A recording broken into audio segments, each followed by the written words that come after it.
এফালে বিৰোধীৰ ঐক্যহীনতা, তাৰ লগে লগে বিজেপিৰ ধন বলৰ ৰাজনীতি, ভয় ভাবুকি, মুখ্যমন্ত্ৰীয়ে নিজে খুদ আচৰণবিধি ভংগ কৰি বিভিন্ন প্ৰলোভনৰ ৰাজনীতিৰ মাজত আমাৰ বহু প্ৰাৰ্থী জিকিল। যথেষ্ট 150 গৰাকীমান ৱাৰ্ডৰ সদস্য জিকিছে। এইটো জনগণৰ মত। ইমান মানে ষড়যন্ত্ৰ, প্ৰলোভন, বিভাজনৰ ৰাজনীতিৰ মাজত জনগণে এটা মেণ্ডেট দিছে, এটা জনমত দিছে, সেইটো জাতীয়তাবাদৰ পক্ষত দিছে।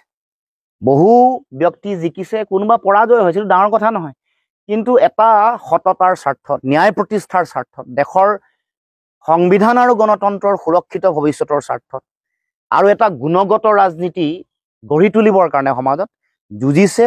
আৰু ইয়াত কোনো ধৰণৰ তেনেকুৱা টকা পইচাৰ প্ৰয়োভৰ আমাৰ ফালৰ পৰা হোৱা নাই।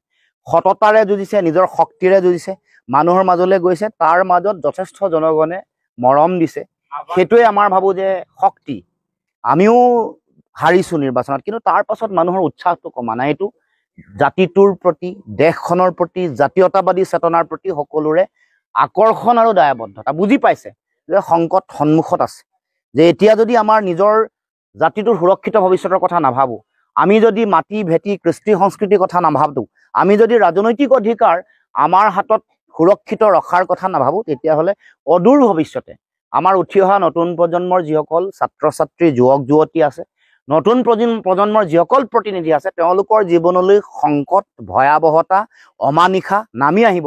সেইকাৰণে জনগণ সজাগ সচেতন লাহে লাহে হৈছে। মই ভাবোঁ যে এয়া আৰম্ভণিহে। এয়া আমাৰ প্ৰথম পঞ্চায়ত নিৰ্বাচন। ৰাজনৈতিক যিটো নীতি, গোটেই ব্যৱস্থাপনাটোত সাধাৰণতে পঞ্চায়ত নিৰ্বাচনত শাসকীয় পক্ষই লাভ হয়, কিন্তু তাৰ পাছতো সুতৰ বিপৰীতে গৈ যে ৰাইজে জিকাই পঠিয়াইছে, এই যে 11-12টা ৱাৰ্ডত এইটো সমষ্টিত জিকাইছে, এইটো কম ডাঙৰ কথা নহয়।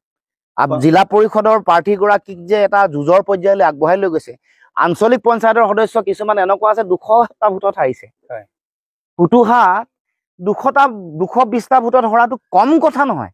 এইটো মানে কিমান পৰ্যায়ত মানুহে জনসমৰ্থন দিছে। টকা পইচাৰ একেবাৰে অভাৱ আছে, তাৰ উপৰিও সাংগঠনিক সম্প্ৰসাৰণ যিটো পৰ্যায়লৈকে হ'ব লাগে হোৱা নাই, মিত্ৰতা নহ'ল আমি বাৰে বাৰে কৈ থকাৰ পাছতো। তাৰপিছত প্ৰলোভন, বিভাজন, তাৰপিছত বিভিন্ন ধৰণৰ আঁচনিৰ লোভ, তাৰ মাজত জনগণৰ যিটো সঁহাৰি, এইটোৱে যথেষ্ট আমাক আশা দিছে, শক্তি দিছে। ইয়াক লৈ আমি আগবাঢ়িব লাগিব।